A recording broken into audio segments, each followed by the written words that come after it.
La selección mexicana de fútbol espera por la de Estados Unidos para que se renueve esta rivalidad entre dos gigantes de CONCACAF que hoy están en el segundo y tercer lugar con la misma cantidad de puntos y distinto diferencial de goles. ¿Cuál va a ser el plan de Estados Unidos para ganarle a México en el Estadio Azteca? Para combatir esos 2.400 metros de altitud sobre el nivel del mar. Esta atmósfera que ya tiene vendidos unos 50,000 boletos para llenar el legendario estadio donde México es un fortín en camino hacia las eliminatorias mundialistas. Michel González, Barack Feber y Richard Méndez me acompañan. Barack, comienzo contigo, porque yo quiero saber qué va a hacer Estados Unidos, cuál es el plan de Greg Berhalter. ¿Van a salir a proponer? ¿Van a esperar? ¿Cómo lo ves? Saludos a Richard, a ti, Caro, y a Michel. Yo creo que vamos a tener que seguir esperando. Estoy convencido que algún día, no tan lejano, llegará el momento en que veamos a un Estados Unidos salir al Estadio Azteca, proponer, a diferencia de lo que ha sido históricamente, en contra de la gente, en contra de la altura, en contra del equipo local, y ser un equipo protagónico que sea coherente con la calidad de los futbolistas que están saliendo al campo. La situación de Estados Unidos, sin embargo, no invita a ello, no invita a ser muy alegre por varias razones. Uno, su situación en la tabla, porque aunque estén empatados, aunque Estados Unidos engañosamente esté por encima de México por la diferencia de goles, la realidad es que México puede perder contra Estados Unidos y va a ser un desastre a nivel reacción y emocional para México, pero no va a ser un desastre deportivo, no necesariamente, porque sí, México se quedaría sin margen de error, pero se quedaría sin margen de error para enfrentar a dos selecciones eliminadas. Eso es muy importante en el horizonte de México, aún en el hipotético apocalipsis de perder contra Estados Unidos, México va a ir al Mundial. Estados Unidos no. Estados Unidos tiene, después del partido contra México, dos partidos dificilísimos. Tiene que recibir a Panamá y tiene que visitar a Costa Rica. Es muy diferente porque son dos selecciones que se juegan la vida. Entonces, Estados Unidos más le vale puntuar. Estados Unidos, además, tiene muchísimas lesiones en todas las líneas. No tiene al portero Turner, no tiene a Brooks en el centro de la defensa, no tiene a Serginho Dest en el lateral, no tiene a Richards también en el centro de la defensa, no tiene a Brendan Aronson, que probablemente es el jugador que en mejor forma estaba dentro de todos los talentosos jugadores que tiene Estados Unidos. Tiene bajas en todas las líneas, la selección norteamericana, y son bajas importantes. Y eso nos hace pensar, en conclusión, Caro, que por las circunstancias, el momento, el rival, la altura, la afición, los puntos que llevan, las lesiones que tienen, Estados Unidos va a llegar a encerrarse, a reducir espacios, a hacer la vida larga a México, a jugar con esa falsa urgencia que tiene México, porque también está urgido de ganar por otros motivos, no tan deportivos, sino anímicos, y ahí sí, en lo anímico, contragolpe y endosarles la cuarta derrota consecutiva. Eso que te quería preguntar, ¿qué pasa cuando le juegan así a México? ¿Qué pasa? Porque yo recuerdo el último partido, el 2-0, ¿te acuerdas? Creo que fue en Cincinnati. El primer tiempo como que se estaban estudiando y ya en el segundo la intensidad de los Estados Unidos o eso mismo que tú dices fue letal.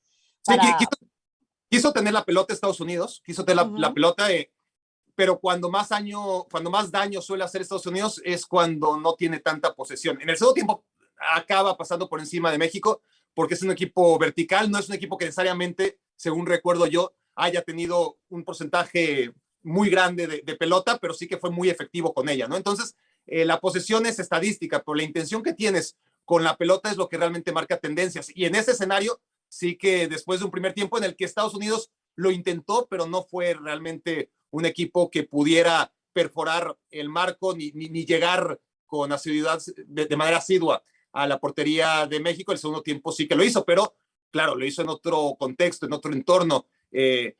Cincinnati era otra cosa, ¿no? Claramente, y esto es otro juego, totalmente distinto, otro juego, ¿eh? Ya no estamos hablando de otras circunstancias, es otro juego. Pero ¿cuál es el drama? O sea, hoy están clasificados al drama, Mundial de Fútbol, Canadá, Estados Unidos y México. ¿Cuál es el drama, Barack?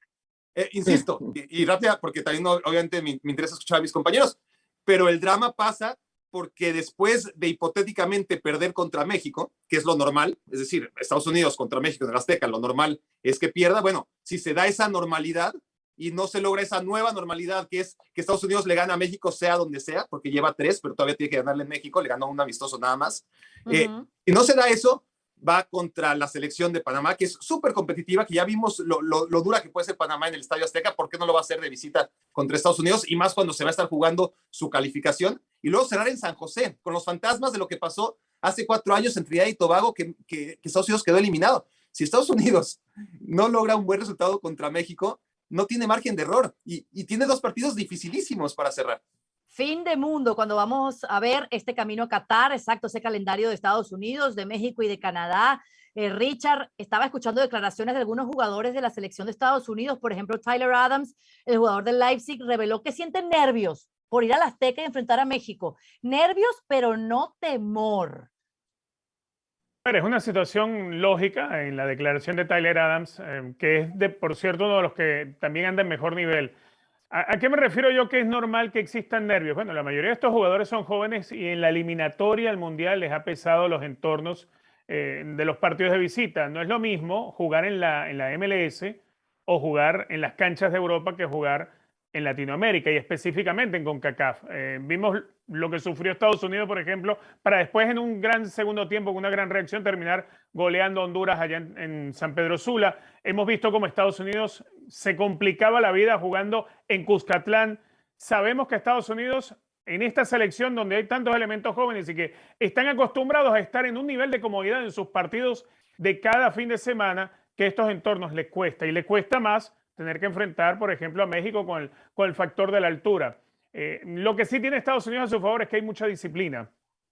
Hoy, si bien es cierto, no puedes contar con Matt Turner porque está lesionado, el arquero que dentro de poco se va a ir en el mercado de verano para el Arsenal. No puedes contar con Weston McKennie, ni Serginho Dest, y lo más reciente, lo de Brendan Aronson. También es cierto que Estados Unidos tiene la buena noticia de que ya incluso fue titular el fin de semana Gio Reyna, que es ese jugador joven sobre el cual hay muchísimas esperanzas y que tiene un nivel de juego altísimo. Gio Reyna, jugador del Borussia Dortmund. A eso le agregamos el momento que viene atravesando alguien como Timothy Weah, quizá de los hombres que están jóvenes y que juegan en Europa, o bueno, medio juega, es el caso de Ricardo Pepi, creo que es el que está por más bajo nivel para enfrentar el partido con las exigencias que lo tiene. Deben tener esta clase de chicos esos nervios de jugar en el Azteca, por supuesto que lo tienen, pero lo tienen por lo que te mencionaba, por el entorno, por lo difícil que es jugar en Centroamérica, por enfrentarse al factor altura y que por delante vas a tener una selección como la de México. Ahora, en cuanto a disciplina, en cuanto a capacidad y en cuanto al plan de Greg Berhalter,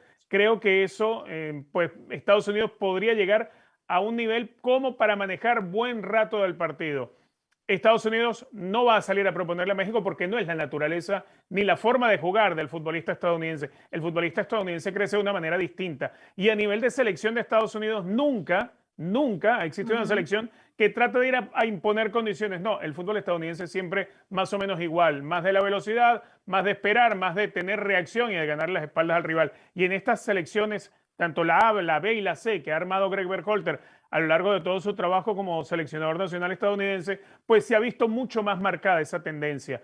¿Qué es lo que yo veo para el partido? Las experiencias de Estados Unidos pasan por encerrarse, que es lo lógico. Sí. Ir a la Azteca a tratar de imponerle condiciones en la altura a México es un suicidio, es hacerse un harakiri. Y Estados Unidos no está en esa situación. Estados Unidos entiende que lo importante es tener el menor daño posible en su arco. Si puede terminar con un 0, sea con un empate o con una victoria, es una gran noticia, pero que la verdadera clasificación de Estados Unidos no está jugándose en el Azteca. En el Azteca se puede dar un paso importante, pero la verdadera clasificación viene en los otros 2 partidos, cuando haya que recibir a Panamá, que creo es el partido clave que va a tener Estados Unidos, y después enfrentarse a Costa Rica en condición de visitante. Para Estados Unidos, el camino pasa por México, pero lo importante no es en México. Claro. A ver, Michel, ¿qué más podemos agregar a cómo le saldrá a jugar Estados Unidos al Tri? Es que yo creo que tienen mucha razón Barak y Richard, la tiene clarísima, ¿no? La selección de Estados Unidos y Greg Berhalter, más allá de las dudas que puedan generar estas lesiones, lo de Matt Turner, lo de Serginho Dest, lo de McKennie, de ver cómo llega, y lo de Gio Reyna, que sí, lo decía Richard, fue titular en ese último partido, pero veremos cómo llega para enfrentar. Yo creo que la tiene muy clara. Estados Unidos va a jugar la desesperación de la selección mexicana, que no es poca cosa, porque la desesperación se va a presentar si no llega un gol tempranero de la selección mexicana, si el público comienza también a presionar a la selección, si se le empieza a poner en contra, que es algo que ha sucedido constantemente en el Estadio Azteca con toda esta situación que ha arrojado y los últimos resultados de la selección mexicana. La tiene muy clara, va a jugar con esa desesperación porque el obligado es mexicano, y Estados Unidos va a jugar también con ese calendario complicadísimo que tiene. porque va después de visitar a la selección de México, recibe Estados Unidos a la selección de Panamá y después va a visitar a Costa Rica. 2 selecciones que se van a estar jugando en esta última fase eliminatoria, su pase al Mundial para ese repechaje, o incluso llega este escenario apocalíptico, podrían meter ya sea a Estados Unidos o a México a esa zona de repechaje. A México lo veo más complicado porque México, después de recibir a Estados Unidos, va contra Honduras y El Salvador, 2 partidos que no debe de existir problema alguno para la selección mexicana y los debe de ganar. Estados Unidos sí tiene un calendario muy complicado porque está frente a la selección mexicana en el Azteca y después Panamá y Costa Rica, 2 selecciones que, insisto, se van a estar jugando esa posibilidad del repechaje o incluso de ir directo al Mundial. Así que la tiene muy clara Berhalter y Estados Unidos. Van a jugar con la desesperación de la selección mexicana. Se van a encerrar y van a jugar al contragolpe. No hay más, porque además eso le ha dado resultado en el Estadio Azteca en su momento a selecciones como Costa Rica con ese famoso aztecaso, y le ha dado también resultado de local a Estados Unidos frente a México. Pero por alguna razón no les ha dado, no les ha servido a Estados Unidos en el Azteca, donde tienen en camino eliminatorios 13 derrotas y 3 empates. Aunque ahora, bueno, están cargados de confianza, tienen un estilo de juego que intentan aplicar en la cancha y unos resultados que respaldan a la selección de Estados Unidos, pero en el Azteca hay un solo favorito y esa es la selección mexicana de fútbol.